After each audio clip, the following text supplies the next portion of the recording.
Probably. We got our copyrighted music queued up. Well, this stuff is not copy. Yeah, we're getting ready for that thing that got slipped into the bill today. That'll be great. Yeah. Podcasters, don't play film sack clips or you might go to jail for 10 years. Right. Shit. That's fine. I That sound just like that means guy. Scott will have to catch those stupid clips anymore anyway. Yeah, maybe now I can watch the movie on TV like you guys. I can just Right. enjoy And it. you can just stop catching the clips and then we'll just reenact them. Yeah, there you go. Boom. I don't know, man. Boom. That's a significant change to the show if I did that. Ugh. Yeah, it would be. All right. Showtime, everybody. Back it up and tuck it in. It's time for your din-dins. Begins in 3, 2. Shit. I don't have it up. Hold on. 3, 2 shits. That's what I say when I'm in my honeymoon. 3, 2. Shit. I don't have it in. All right, there it is. Okay, for real now. This is for real. In 3, 2. Wait. Oh, is this real? Yeah, this is real. 3, 2, 1. Another visitor. Stay a while. Stay forever. Welcome to the Boop Show, our Christmas edition for episode 269 on December 22nd, 2020.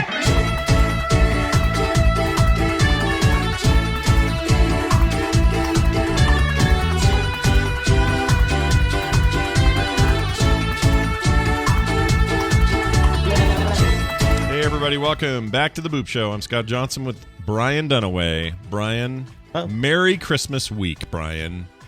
Oh, Merry Christmas week to you, Scott. Thanks, man. It's good to be here. We're up in front of a fire. We got the toasty warm fire with our chest and our nuts roasting separately on our chest with our nuts. And why are you roasting your chestnuts? well, when I was a kid, and I'm not kidding about this, I got it mixed up. I thought it was. No, it was chest on the nuts. No, that was Jack What'd you Frost. No, Jack Frost roasting on an open fire. Oh yeah. Chestnuts nipping at your nose. I had it mixed up. Right. That makes sense. Yeah. He did what now? Well, I was 10. What do you expect? Yeah. Well. Anyway, hey, it's good to be here. Thanks for being here, everybody. We're glad to be bringing you a show, and we're glad to be digging in deep. We're going to do some fun stuff today, including brand new games. Also, telling you about our top 3 of the year. Yeah. Top 3 games that we played this year on the Boop Show. Yeah, specifically here on this show. So you're not going to hear about, Call of Duty. Will there be any, right? Will there be any controversy, Scott? There will be a little controversy. Okay. A little bit. But now this. Okay, let's dive in. I'm going to cheat a little. All right? I don't like to cheat. But I'm about to cheat. Oh, come on. You know you like to cheat. I don't like to cheat, Brian. It's Truly. your go-to move whenever we're playing Red Dead Redemption. Truly. Okay, well, maybe that. By the way, Red Dead Redemption Online is only $5 on PC and consoles. I picked it up because I have Red Dead 2 on my PS4. Yeah. But I didn't have the multiplayer. If you already had the multiplayer on the PC, no need in getting it. Yep. It's already in there. But for $5.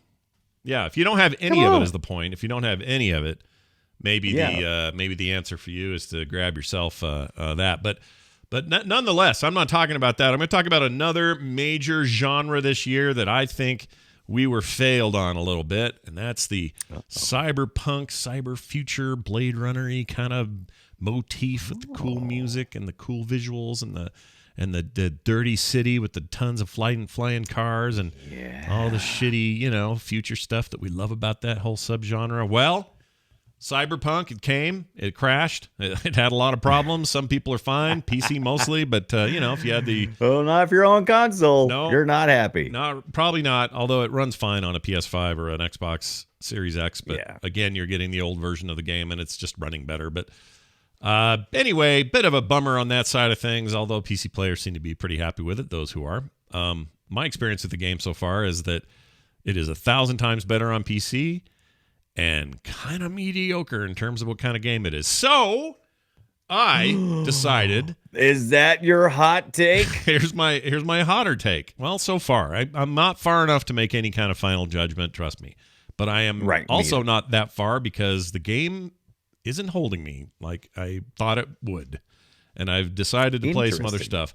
So I wanted that feeling, though. I wanted to get my cyberpunk on, and here's how I did it. You want to pretend like you're in Blade Runner 2049, right? Yes, I want that feeling. Honestly, that's the truth, because there's a very specific tone that I want out of my cyber future megacity, and it's how Blade Runner 1 and Blade Runner 2049 feel. That's my idea of what this should be. And Cyberpunk doesn't feel like that. It feels like a bunch of dude bros in the sort of future thinking that dildos are really funny. Like that's it feels like GTA 2500 or something to me is what it a little bit. Or maybe a little bit. Tonally, it's just off. Now, it doesn't mean it's not good or you can't enjoy it or whatever. That's not a problem. Go for it.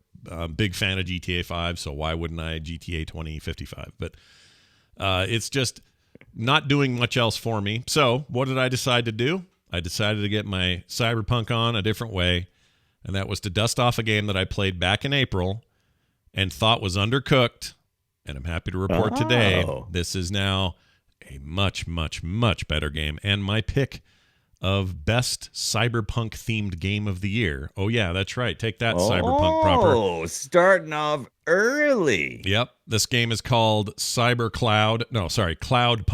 Got it backwards there. Cloudpunk. Cybercloud. Cloudpunk is a delivery service that you work for in this game, but you deliver stuff and do missions inside of a big megacity. And you float around or fly around in this car. It's called a Hova, something like that. Hovey? Anyway. Is it a hover? It's a hover car, but they have a name for it. It's got some really, really cheesy dialogue. That did not go away, but it's also like one dude what made this game. It's a voxel world, although looking at it on the surface, you'd never guess it. It's freaking beautiful.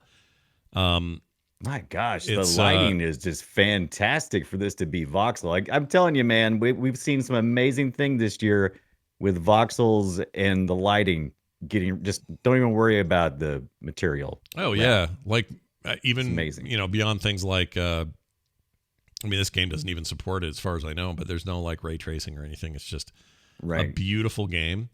And anyway, the way the game works is you go on these missions. The guy says, hey, driver number whatever, I need you to take your car and go get me some stuff. And so you go do that. You do those missions, and those missions involve you getting out of the car and sometimes walking up to NPCs and talking to them.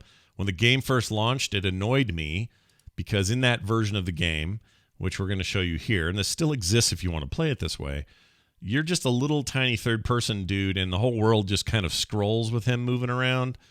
It never feels quite like you're in the world in the way that I wanted, and so I kind of fell off of it early. Come all these months later, I heard through the grapevine, hey, we did an update to this game, and we added first-person mode basically to all of it inside the cab. When you're walking around the city, it's all just like you're down there in it first-person. You're walking right up to NPCs. You're finding stuff out there in the world and collecting it and selling it and stuff. You're like right in the city.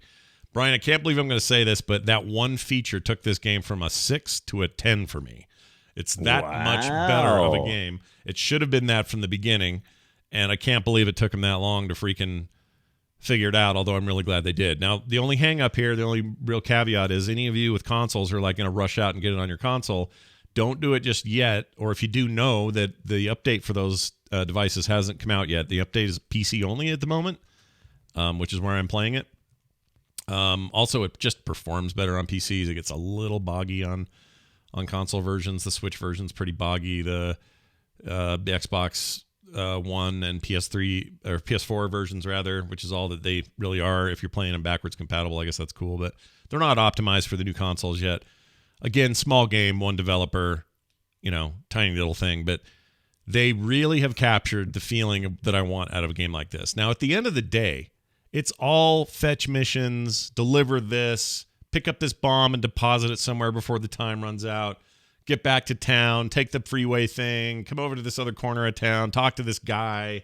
Okay, now he wants you to deliver thing. Go do that. Sell some stuff that you found and get your car repaired. Get you smacked into another car. What do you expect from Cloudpunk Cyber Taxi? Basically, of course you're gonna do the basically that's around. it. Like imagine Crazy Taxi without the crazy.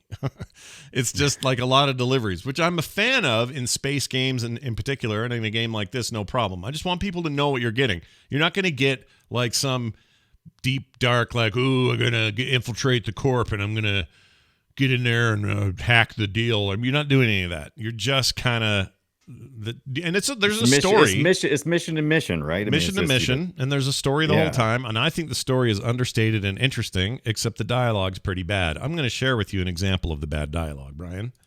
So give me some bad dialogue. Yeah, listen to this. It's pretty bad. This is a clip. Where is it? Okay, there it is. This is audio from Cloudpunk. This is me talking for the very first time to the guy that's going to give me my orders and tell me where to go and what to do. So enjoy. Control, come in.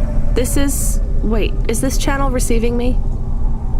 Driver 14FC, this is Control. We read you. Is that you, Carmine? No, my name is Rania. Oh, you're the new kid. I'm the new driver, yeah. Who is Carmine? He was Driver 14FB. What happened to him? He retired last month. Good for him. Not really. He was in the big Sector 6 crash last week. Lots of people got retired. Okay, now, there's two things wrong with that dialogue. One, it sounds like someone hired family to do it, and that's fine. Again, small developer, I get it. You're cutting corners. Right. You're doing your stuff. But my other problem with it is he says, is this Carmine? As if Carmine might be alive, and then promptly tells the lady that Carmine was killed a month ago. So it was definitely recorded in two different places, and it sounded like the actors didn't really have an idea of what was really going on in the story. Kind of, yeah. That's a good. But I know. Like I said, it's not that important. Did it service me? Did I know what they were talking about? I suppose, other than being confused about Carmine. I mean, yeah. No, I mean, it did the job. I will look. Like I say, it's not a deal breaker for me, and by any stretch, it's totally fine. Would you pay $13.99 for this game on Steam right now? Oh, hell yeah! That's the other thing. Normally, it's $20 is what I paid. And by the way, here's some video of the in-cockpit view. This is new. You can still go out of it and be third-person ship view if you want. Like some people prefer that or whatever. And you can do that any time in the game, including your character can be third-person or first-person. But anyway, so I paid $20 for it. This game is currently on sale for the Steam sale at $13.49. And it's stupid cheap. Like, that's just dumb cheap, so you should get it. And if you never picked up Ghost Runner, which I did not, you can pick this up in a bundle. I already have Neon Abyss, I believe, either in the Xbox Game Pass, but for $45, you can get this Ghost Runner, which I've been tempted by, and a PC copy of Neon Abyss, which you played earlier this year. Oh, yeah, Neon Abyss is on everything. It's on the PC. Game Pass, I believe, but yeah. It is now. When it first came out, I want to say it was just PC, and then it started to bleed into everything else. I actually bought it on Switch. It's great. It's a dual stick shooter. If you like those, that's a really cool game. Roguelike sort of top down thing. Is the soundtrack good enough that I would spend another, I don't know, about $5? $5, sure. Yeah. I mean, it's what you think it is. It's a lot of hard driving, synthy, dark synthwave, cyberpunky music. It's what you think it is. And it's good. If you like that stuff, it's good. There's plenty of that stuff for free on YouTube and Spotify playlists and Apple Music, and everybody else has got tons of that. So it's not like you're going to have a shortage of that kind of music. But if you want to add more to your library and you like physical, and you like digital MP3s on your hard drive, then the extra $5 isn't so bad. I just really, really like it, to the point that I'm going to talk about it again later. Surprise, surprise, about some of my favorite stuff of the year. So we'll get to that later. Let me add it to I'm adding it to my cart now. It's a single player game. Yep, you should just get it. Just get it, because it's so chill. That's the other thing. If anyone out there, okay, listen to me. You know who you are. You're like me. You want a game right now where you can just veg out and immerse yourself into the vibe of the thing and not be too stressed about what you're actually being asked to do. You just go and you just kind of live there. That's this game, man. This is it. This is where the rubber meets the boop road. When you talk me into purchasing a game, that's when boop is working. Yep, that's when you know. That's when the doctor said it would kick in. Oh, here's some first person. This guy's talking to Huxley here, who is a little bit of a pixel man. Because again, the game is, it's all like him. It's all voxels, and so some of these people have implants and like robot arms and all that stuff. They go all in on the cyberpunk future stuff, but the look of it is very voxel. But again, you'd be fooled while you're pulled way out with the camera because everything is so. It looks smooth. It's super smooth. PC version is really smooth, and on maximum everything, it's just no problem running this game. Consoles, it's a little chop. It's a little choppy. That's okay, because you know why? Because I want to hook up my steering wheel to this game and give it a try. Seems like maybe you could do that. Real quick, the developer is Ion Lands, and they published it by themselves along with help from something called Maple Whispering Limited. No idea who they Maple are. Whispering Limited. Absolutely. Those guys, you don't know who those are. I have no idea who they are. Came out April, but recently got updated. And if you notice on Steam, previous reviews were good. They were like, good, strong, whatever reviews. 98%. But recently, overwhelmingly positive, baby. That's because they know what I know. Yeah. This game is rad. So go check it out. Its description is a neon noir story in a rain-drenched cyberpunk metropolis. It's your first night on the job, working for the Cloudpunk delivery service. 2 rules: don't miss the delivery and don't ask what's in the package. So there's that. One time the package smelled real bad, and apparently you had some weird meat you had to deliver. Some meat. Meat. Yeah. Anyway, I like it. You'll like it. Go check it out. Brian, tell me about El Hijo, a Wild West tale. El Hijo. Oh. So let me get down to my show notes here. I'm still purchasing this game. Wait, I gotta press this agree to the terms real quick and then just purchase there. All right, there we go. El Hijo, a Wild West tale. Hey, you ever wanted to immerse yourself into the old Wild West Every time, and every day, and be a 6-year-old hanging out with your mom at your ranch? Oh, and never then mind. the desperados come along and they burn your house down, your plantation, and so mom has to drop you off at the local orphanarium. No, it's actually a what is it? It's a missionary place. What's the word I'm looking for?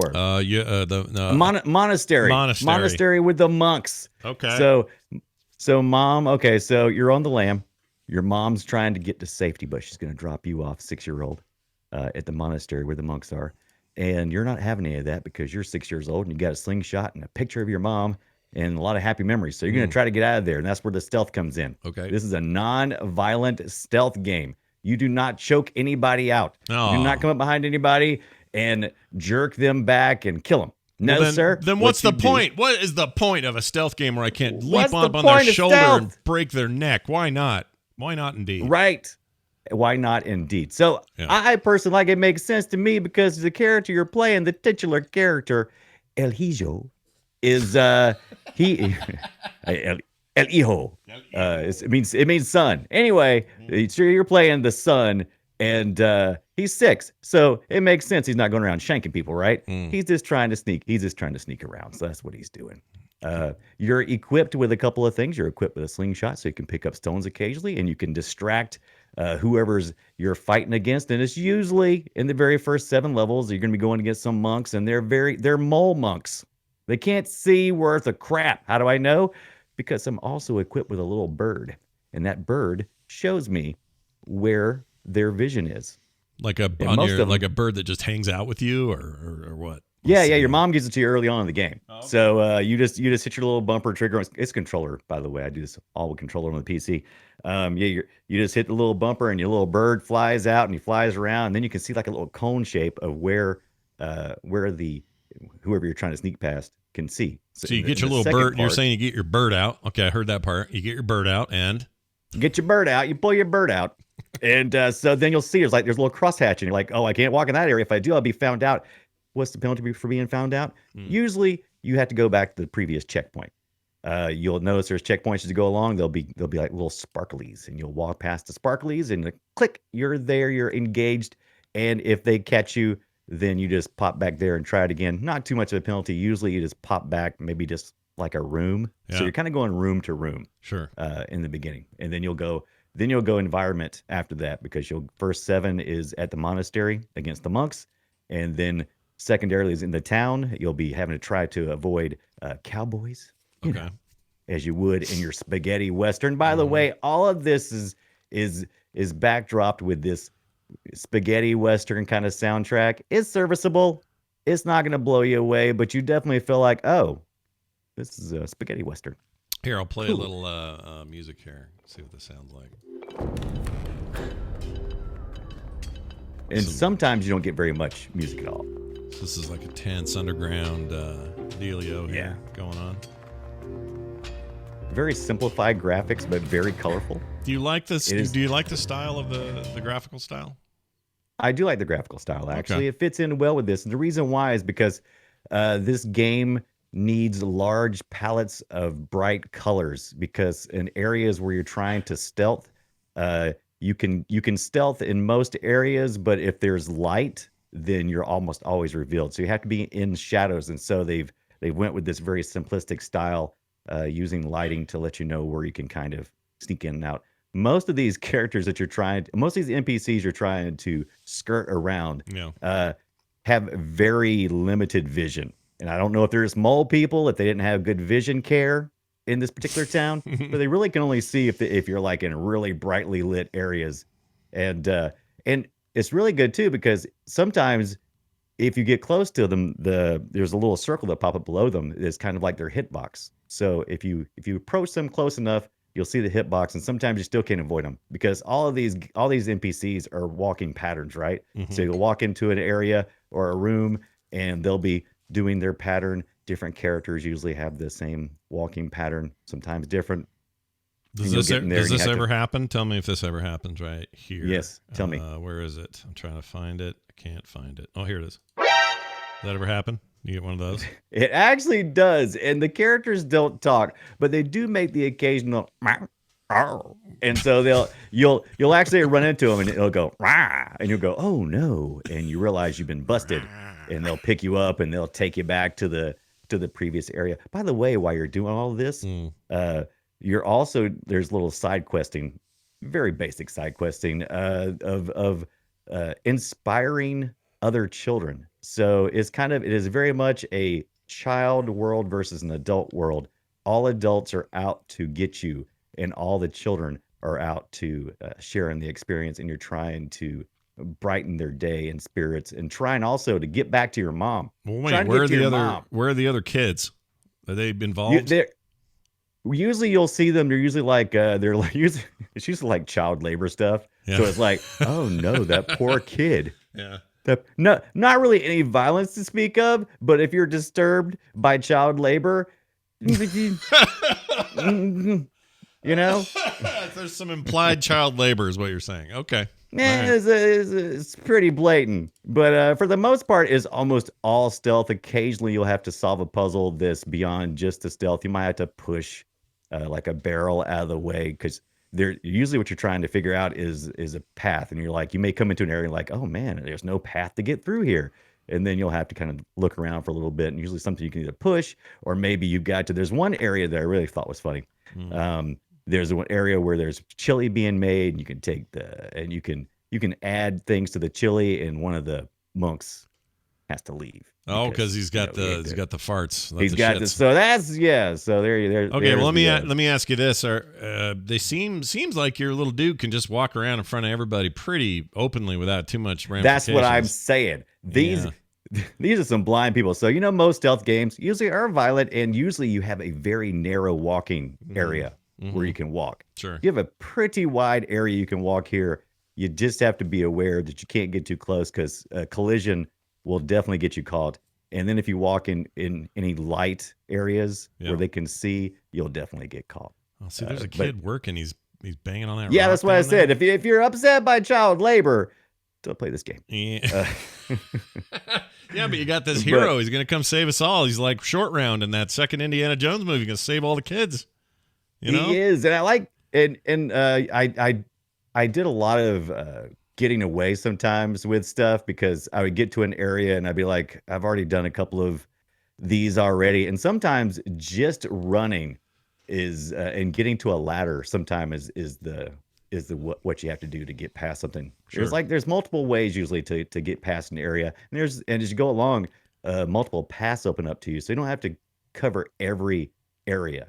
Sometimes you can bypass certain areas. It's funny. This is like Desperados 3 Kid Edition is what it reminds me of. It's pretty much, that's what I was thinking too. It's very Desperados, right? Which is kind of a stealthy kind of thing, but much more violent. Yeah. And this is El Hijo, a Wild West tale. There you are. Yeah. Check it out. Available now. How much again? Let's see. Developer is Honig Studios. Yeah. And the publisher is Handy Games. It came out on December the 3rd, so very recent. And if you usually would pay about $20 for this right now on the Steam sale and other places, Fanatical has the best deal at $17.99. This is a single player game. Wow. If you're into stealth and you're into the thematic themes of Old West, it's a good little play. We was discussing I don't know, we didn't really discuss it, but I was going to discuss it earlier. Yeah.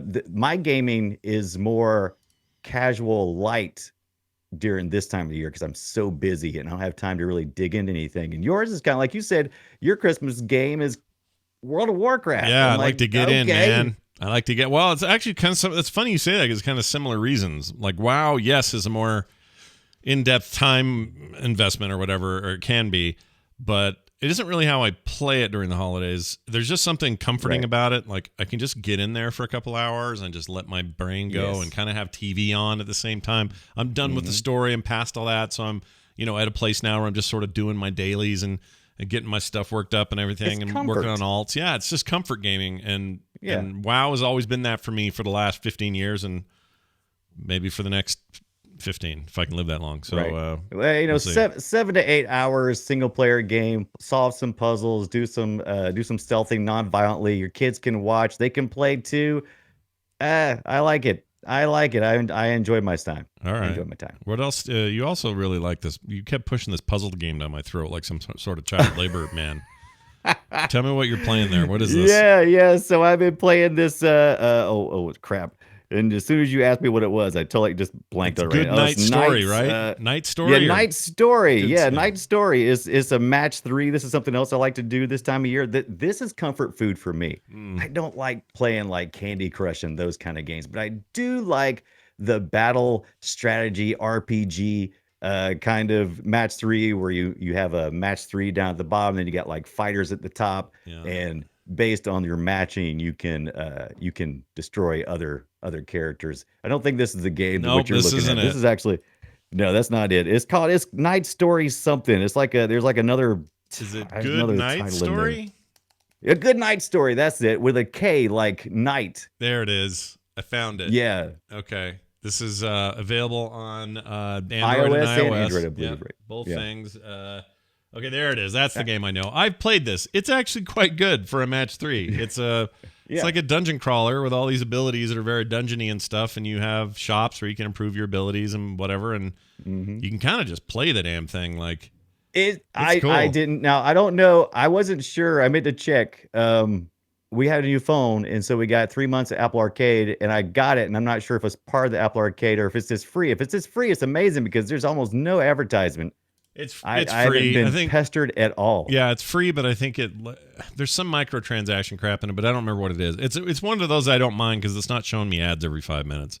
Right. It's pretty good that way. I was going to say about it. Yeah, not part of Apple Arcade, but definitely because it's on Android, and they wouldn't be over there if it was. But that's a good point. It's also a little bit older. I want to say, when did this come out? Yeah, it's not super new. I've loaded it up before, and like I said, I was just looking for one that I could play, and it had a recent update, and that's always a big plus for me. It's like, oh, they're still developing this thing. Let's go. Let's do it. I like stuff like that too. It's a good game. I don't have any problem with your recommendation. In fact, you're making me want to download it again and play it because I haven't touched it in probably a year. So definitely killing worth this guy right now. time. This guy's going down, Scott. That guy right there. Yeah, he's going down. down. You don't know it yet? Well, he's got the Good Night. Yeah, it's a good night. I get it.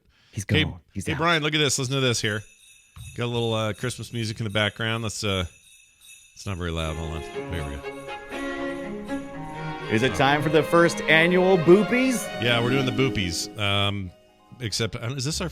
Every year we talk about our favorites of the years, right? Yeah. Okay, so the Boop Show has undergone some refinement through 2020, and we've really decided to focus on indies, right? Yeah, indies and small games and little productions and stuff that sometimes can come big from big companies, but are not like their big AAA, monster releases. We've always sort of focused on it because that's just how you and I like to game, but we've made it more official this year, and feels like we've really narrowed it down. I feel like we really laser focused in this year, and you even called me out on one of my hybrid indies, and that was fine. You were right.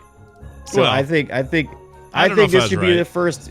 Right, I think this should be the first ever Boopies because everything else before this is casual. This is kind of like, meh, you know what I like? I like games. What do you like? I like video games. You like video games? Let's play video games. All right, so we're going to talk about our favorites of the year. These are our top 3, plus we've added a little category in for our favorite game that is currently in early access but might have been on this list had it come out this year, but we're still waiting for final versions. So I'll start with my list. This is my short list. Now, this was actually kind of hard for me because this was, despite all the other things about 2020 that suck, one of the things that didn't suck was there were a lot of really great video games across the board. A couple of disappointments, but for the most part, a big year for gaming and lots of solid stuff. So normally on a more mainstream list, I might say, oh, freaking Animal Crossing in March saved my life because it kind of did and was amazing and all that.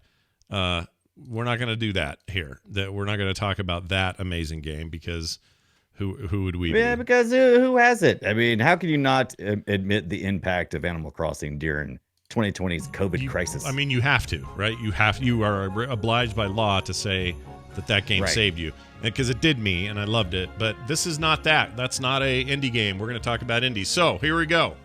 Number 1, and these aren't in any particular order. My top 3 are just my top 3, and not like 1, 2, and 3. These are just interesting. My top 3. I went 1, 2, 3, and it was very difficult. And I think maybe I need to do the same. Well, that's why I didn't do it, because it's too hard. It's too freaking hard. Right now, quick note: I believe even though it was the mega surprise hit of the year, a game like Among Us would have probably made my list had I played it at all. But I never did once.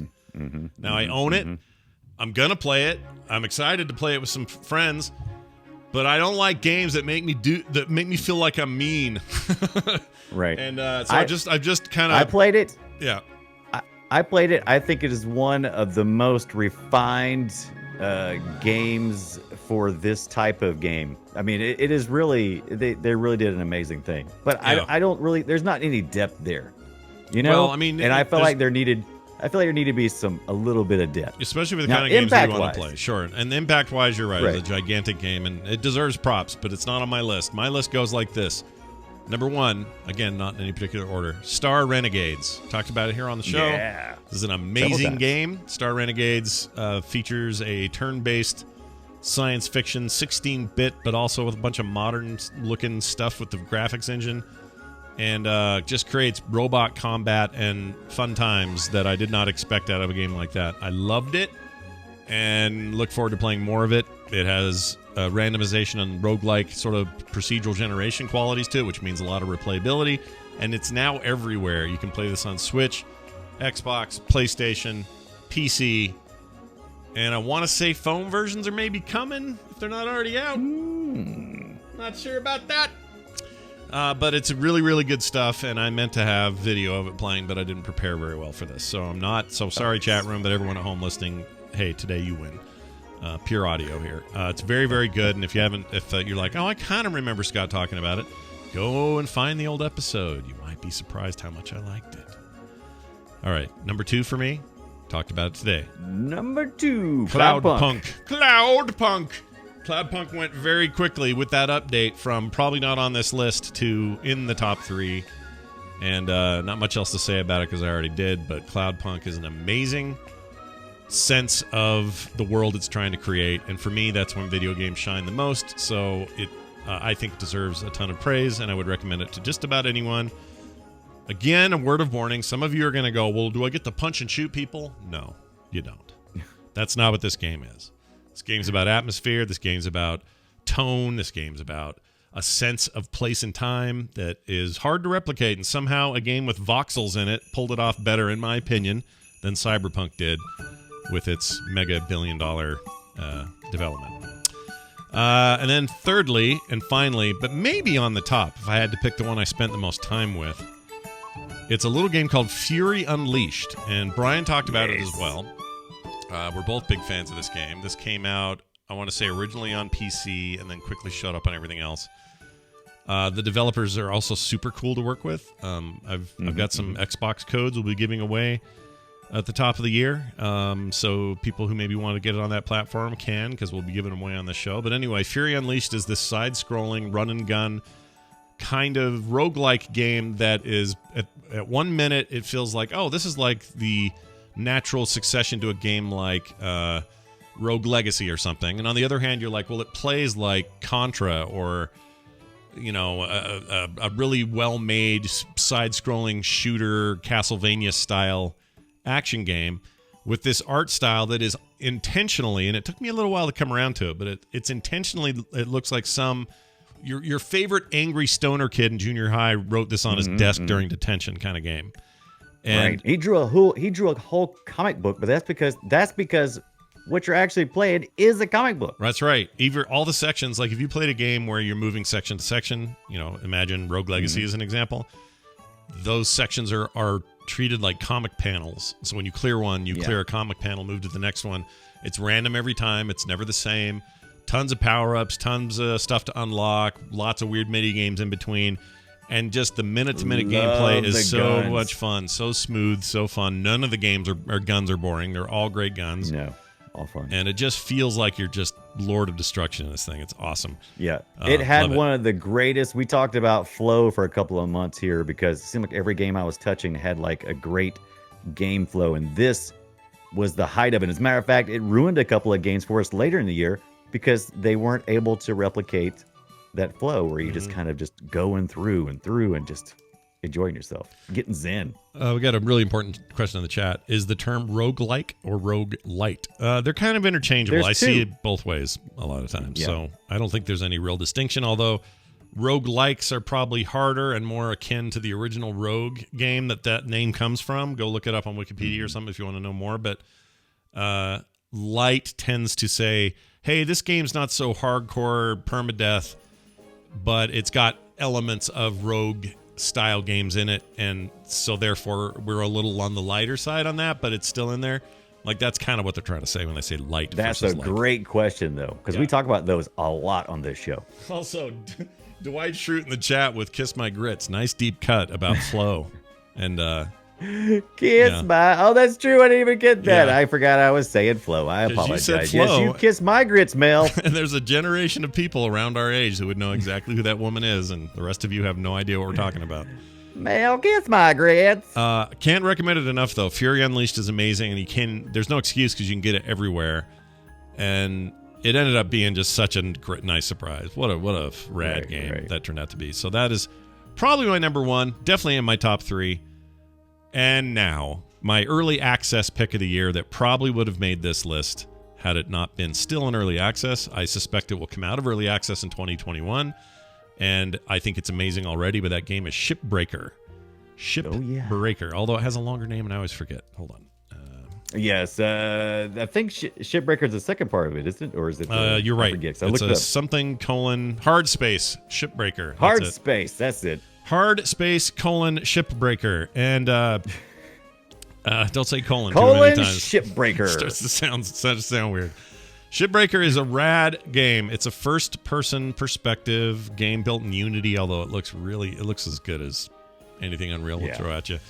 The goal of that game is to float around old derelict spaceships and break them apart and salvage material and objects from those spaceships for money as part of this job you have. They're the only good jobs left on Earth are actually up in orbit around Earth. And it has this very great world-building premise that they don't have to explain very much. But basically, you leave your one kid to go up and live, in lower Earth orbit to work at this little orbiting station, this platform that tears apart ships for money. And you there's a random element to it. You choose the ships you want to take apart. You can play a timed mode, or something they added, which I'm really glad they did, is a non-timed mode, because I don't like being timed. And you can do a whole career this way, and basically you just take these ships apart carefully. Sometimes you're going to have explosions you didn't expect, or an engine's volatile, and you need to try to save that engine, so you got to be quick but careful. There's a lot of blowing stuff to pieces, a lot of space physics going on, so there's weird shit that goes down. That is a rad game, and even in early access, it is 100% worth your money. I think it's $24.99. It's stupid cheap for what you get, in my opinion. And that game is a great game to just veg out to. And it's very space truckery. The music's all Firefly-ish. You got like your guys like, all right, get out there. Now listen, if you blow that thing up, we're going to have to take that out of your daily whatever. And you already owe the company $50,000, so I'd be careful if I was you. Like this sort of talk. It's great. It's great. It's a terrible future. It's dystopic as hell. But they don't even pound that down your throat. It's just implied that this is the world that you live in. But really, the game is just, let's tear these ships apart, and let's use physics to do it, and let's get as much out of this machine as possible, and try not to cross the blue and green wire, because you're going to blow the whole ship out the back and kill yourself in the process. And it's very, very cool. So check it out, Shipbreaker, Hardspace, Shipbreaker. All right, Brian, now the time has come for Brian's top 3 games he played on the Boop Show for 2020. Brian, take it away. Top 3 games I played for 2020 that came out in 2020 and that were pure indie games. As me and Scott discussed before the show, I want to say Fury Unleashed was in my top 3. I moved it up, I moved it out, I moved it back in, I moved it back out. And the reason why is because I didn't want to have 2 games that I felt like were similar enough to kind of be like in this. I'd be like, but Brian, he only likes these kind of games. I don't want that. So I had to go with Carrion. I didn't want to, but yeah, I did. Carrion really it was the most satisfying game of any games I played this year. It's a reverse horror game where you take on the role of an amorphous creature of unknown origins. But I'll tell you this, he's all got spindly, sticky, webby things. And that was just the most satisfying thing you could do, is to go through this underground laboratory and just wreak mayhem as though you were part of it. No, it's not it. What's the they, them? What was it? What's the one with why did I say it? That's not right. I don't remember. That's the clown. Yeah, that's the clown. What are you thinking of? Not it, like the movie, The Thing, you mean, The Thing. The Thing! Oh my gosh, I lost my mind there for a minute. Got it back though. Yeah. But so you're kind of The Thing. It's kind of like based around all of that. And I love this game. It kept me entertained for probably almost 2 weeks. And the game's not even that long, but I just didn't want to stop. Yeah, that's a cool And game. The only thing that was a ding against this game, it was fantastic, the no map. I really wish we could have had a map. But if that's the worst thing I could say, and I still played it to completion, I'm putting Carrion in there. I really didn't want to knock out Fury Unleashed, because that was such a really great game too. But I just feel like Carrion it destroyed my year. I was so spoiled after that. I was just like, I can't play anything else. Yeah. I'm like, is there any more Carrion likes? Yeah. Need another one of these. Yeah.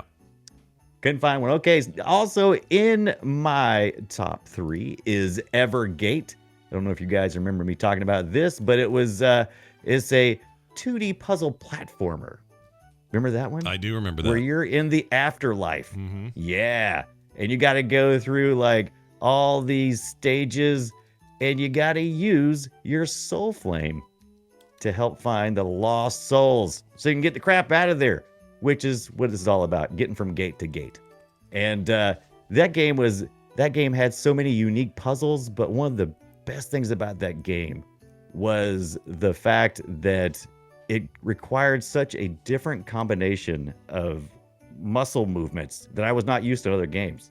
So I had to like retrain myself for this, which was at first annoying and almost a turnoff, and I almost quit very early on. I'm glad you didn't, man. But I didn't. I stuck with it because it was a beautiful game. It kind of reminded me like of a Hollow Knight or something, kind of like one of those games. Mm-hmm. It was very beautiful, and it was just once you figured out the very complex maneuvers, you could get through an area most times with just pure tenacity. Yeah. But occasionally you would have to master a movement before you can move on, and that's kind of one of the dings against it. But it's still on my top 3 because if that's I the worst master you a got, movement every morning, like at about 9. I master a movement. right? Yeah. I got to master that movement like nobody's business. Now, right. my last one is As Far as the Eye. Do you remember that game? As far as the eye. It is. No. It is so. Yeah. As Far as the Eye. I talked about this. I played it for a pretty good while this year. You have a mobile village that you have to manage, and it's got one of those big hairy beast pack animals, like a big old elephant thing. Oh yeah. And so you got so it's a very spiritual game, and I think that's what attracted me to this game. It had such a great Zen idea behind it. You were trying to move this caravan from area to area, and you had to make plans because you had to accomplish tasks to get ready for your trip. So every time you're getting ready for a trip, you got to go through the current situation that you're in and harvest that you need. And you meet up with others of your kind. Sure. You can recruit those guys in. And once you get to a certain point, and you've checked everything off on your list, you can go, okay, I'm packing up this stuff. I got enough room in the pack animal for these possessions right here. Let's go. And based on those good decisions you make or bad decisions is how far you get along to the end, because what you're doing is you're racing from a impending doom that is coming, right? So you got to get your people to safety. But I really liked how the skill tree worked in this game. It was just everything about it would just seem like it was so well thought out and just made so lovingly, and the characters were just so beautiful, and the artwork itself was just amazing. So As Far as the Eye is in my top 3. Nice. And I've kind of listed mine all in order. Mm-hmm. That's just what I did. All right, that's fine. So you so your number 1 game, Carrion. Number 2 yeah, I game, think number Evergate. 1 for 2020. Carrion is absolutely my number 1 game, and then Evergate, and then As Far as the Eye, and then I put a whole document in, and I played about 40 mostly purely indie games, and it was some tough competition because we got stuff like Radical Rabbit Stew, which was just a fun little retro that game. was so cool, that game. I forgot about that. It was so cool, man. Yeah. Disintegration, a game that never found its footing, never found an audience. I fell in love with that game where you ride a hover bike, just couldn't stick the landing. Yep. Couldn't find the multiplayer groups that it was wanting. It was it was all the X X Bungie Halo, people made like that, right? yeah, like the Halo guys. Yeah. And so it disappointed me so much, but of course I can't put a game that basically failed in my top. And the Falconeer, which I just played recently, which gave me great joy using my flight stick, but a single developer, but just didn't quite have the depth that I felt that made these other games feel like a complete experience. And I would suggest any of those games I mentioned, Carrion, Evergate, and As Far as the Eye, those are all great games. I would gladly suggest and recommend those. Early access game for me, Phasmophobia. Yeah. I haven't played it enough, and I'm very excited about where it's going. And it's already a pretty darn full game now.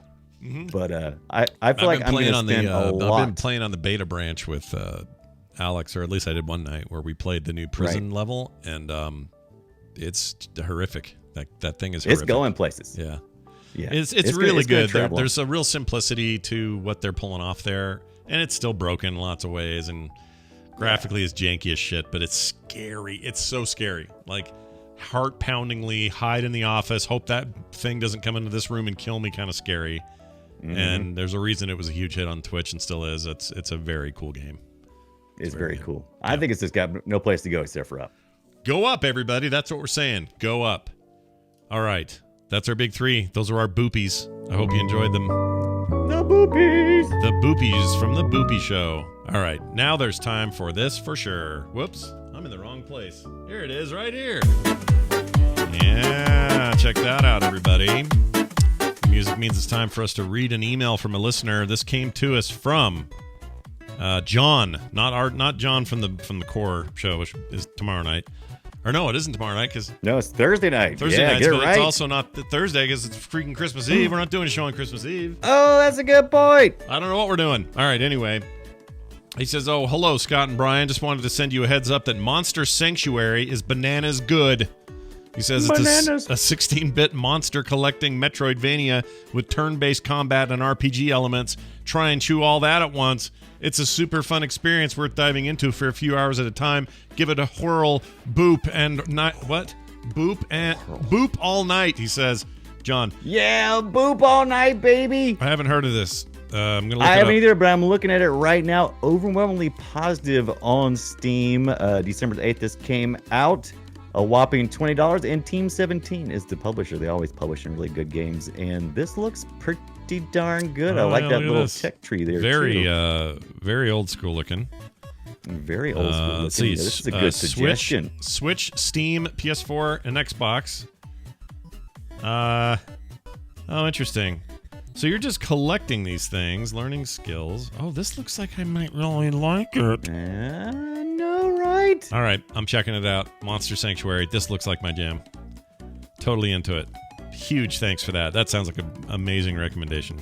This is my keep kind of those thing. indie games that we're missing. Keep those rolling. We keep a pretty good eye out for those things, but we can't see everywhere. Yep.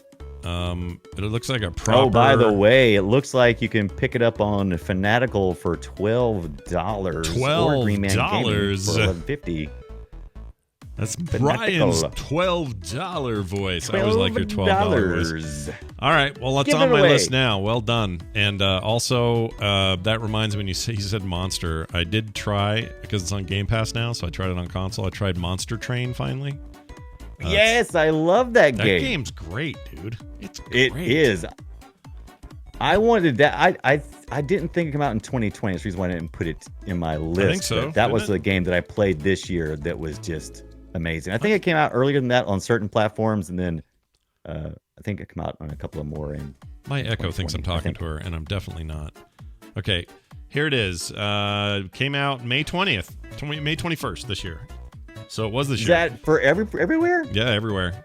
May 21st. Still one of Steam's highest rated games ever, and it's right to be. Like that game, I you know what? I'm a little mad at myself because when that came out, I was like, okay, I like this deck buildery freaking Slay the Spire business. I'm a fan, but this game's got these weird 3 levels, and also somewhere in the description it says with elements of tower defense, and I thought, well, I'm out. Oh, I don't play tower defense games. That was it. I hate them. But that's not what this game is. That's a miscommunication about what some of the elements of Monster Train. It's not freaking tower defense. Basically, they're just referring to your engine thing at the top will auto fire when there's dudes up there. But you still have to. The tower defense is such a. That's the wrong term. It's not. It's not a good description. They screwed that up. Yeah. So cannot say enough about my experience so far in this. It's rad. And I'm gonna keep playing the hell out of this. And the console version's great. It uses controller really well. Yeah, I was surprised. Monster Sanctuary is included with my Xbox Game Pass Ultimate. What? Click. What? So now I got 2 games I can just play. Click. What? Microsoft, you owe us some money. You owe us money. All right. Money, baby. There you go. Great recommendation. Thank you, John. If you have one of your own, boopshow@gmail.com. That's boopshow@gmail.com. We'll play any games you guys recommend. We'll check them out, talk about them on the show. And 2021 will be a great year for new stuff like this. So send us your recommendations. boopshow@gmail.com. We're also at frogpants.com/BOOP. That's our website. So if you're missing anything, want to catch an old episode, whatever it is you're trying to track down, you'll find it there. You can also find me at Scott Johnson on Twitter. Brian is at the Brian Dunaway. The show is at Boop Show. And while you're at it, check us out on Twitch. I stream all the time, including right now at twitch.tv/frogpants. Brian's over there at the Brian Dunaway. No, Nope. just Brian Just Dunaway. Brian Dunaway. Twitch.tv/Brian Dunaway. Check out my schedule. I don't know why Scott doesn't also do the schedule. I know he's got a Gmail schedule. I have a schedule. I just haven't used their new tool because oftentimes those are lame. But maybe it's I good. know, but you don't know how I operate now. I use my widget that comes with the Twitch app on my iPhone, and it shows a calendar, and I can easily see my whole day right there on my screen. See, that's what I'm saying. All right. Anyway, that's going to do it for us. I hope you guys had a great time. I know we did, and we look forward to having you with us next year. Did we play all the mashups? Or are we still? Oh, we have one supposed to play part mashup. two? Holy shit, I'm glad you said that. Gosh, I didn't say dang it. it. Chat room did. Fastidious told us. No, I'm glad because I completely was going to forget. Jeez, Fastidious. Yeah. Thank you very much. All and right. then TMS mashups is headed too. Yeah, he's Good okay. job. Man, what a terrible nightmare that almost was. All right, we got a Boop Show mashup. I'm playing it right now. If I can get in here and do this right. Okay, here we go. This is what's this called? Johnson and Dunaway Part 2. Okay, so enjoy. Mine's still warm from the last time I used it. Ew, gross. Press the trigger. Press the finger. Trigger. Finger, trigger. I like to finger. Right. I'll stop now. I'll stop saying words now. Poke him in the butthole with your pinky. See what that does. Yeah, that was that has nothing to do with here. No, it doesn't, does it? So there's stuff I got to get through first to get to the real meat of the cheese here. I'll let Scott, you know what you had me a little concerned about your cheese eating. Yeah, there's some cheese eating. Well, you said you got to the meat of the cheese. Yeah, the meat of the That's cheese. an odd statement, my friend. No, if you open, you're telling me your cheese isn't just an outer layer of cheese and inside is meat? Is that what you're saying to me? That you don't have meat I in am your telling cheese? you that is correct. Just two dudes in a shack just playing games. Yeah, jerking it. What? Wait. Okay. Anyway. Wait, what? No, Okay, I back up. made that part up. Back it up. Beep, bop, beep. Is Yeah. it just the earlobes? The Just rest the of it's pretty earlobes. big too. Well, he's got a big penis, but other than that, his earlobes are the most obvious. I was visual. talking about his ear area. Oh, but nice. his ear area. If this sort of stuff tickles your fancy at all, grab it. Hey I'm man, guessing what 30. exactly is fancy, and why would you want to tickle it?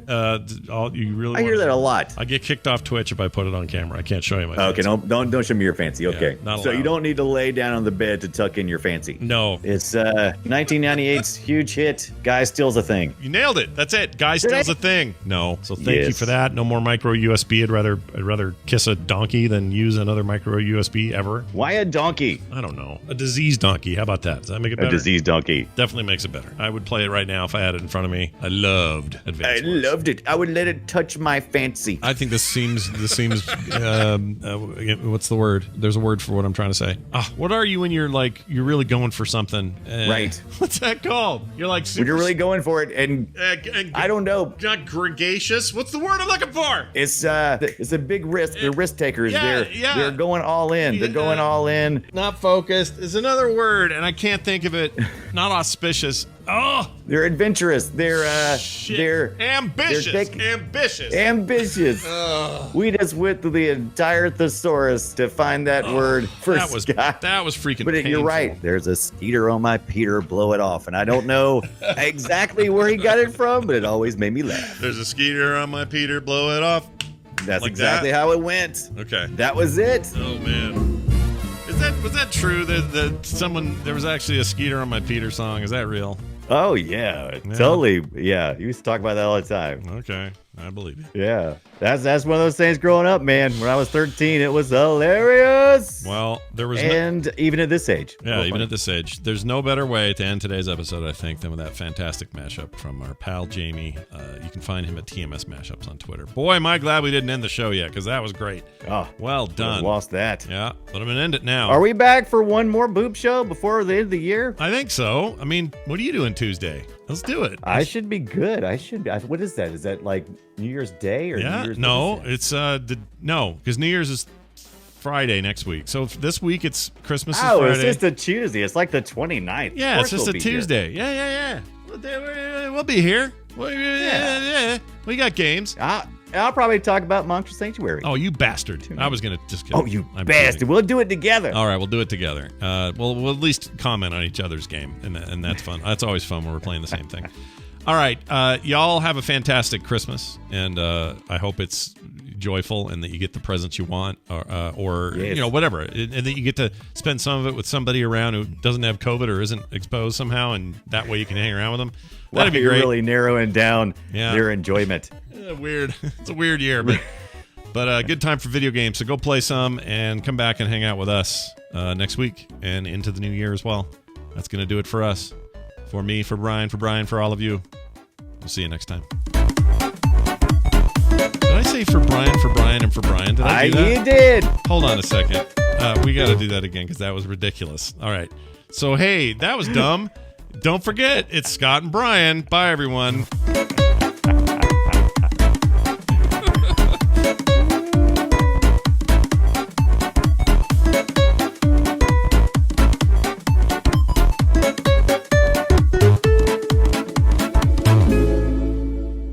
This show is part of the Frog Pants Network. Frog Pants Network. Get more shows like this at frogpants.com. I don't like Steam. I love Steam. Yeah. That was stupid. Brian.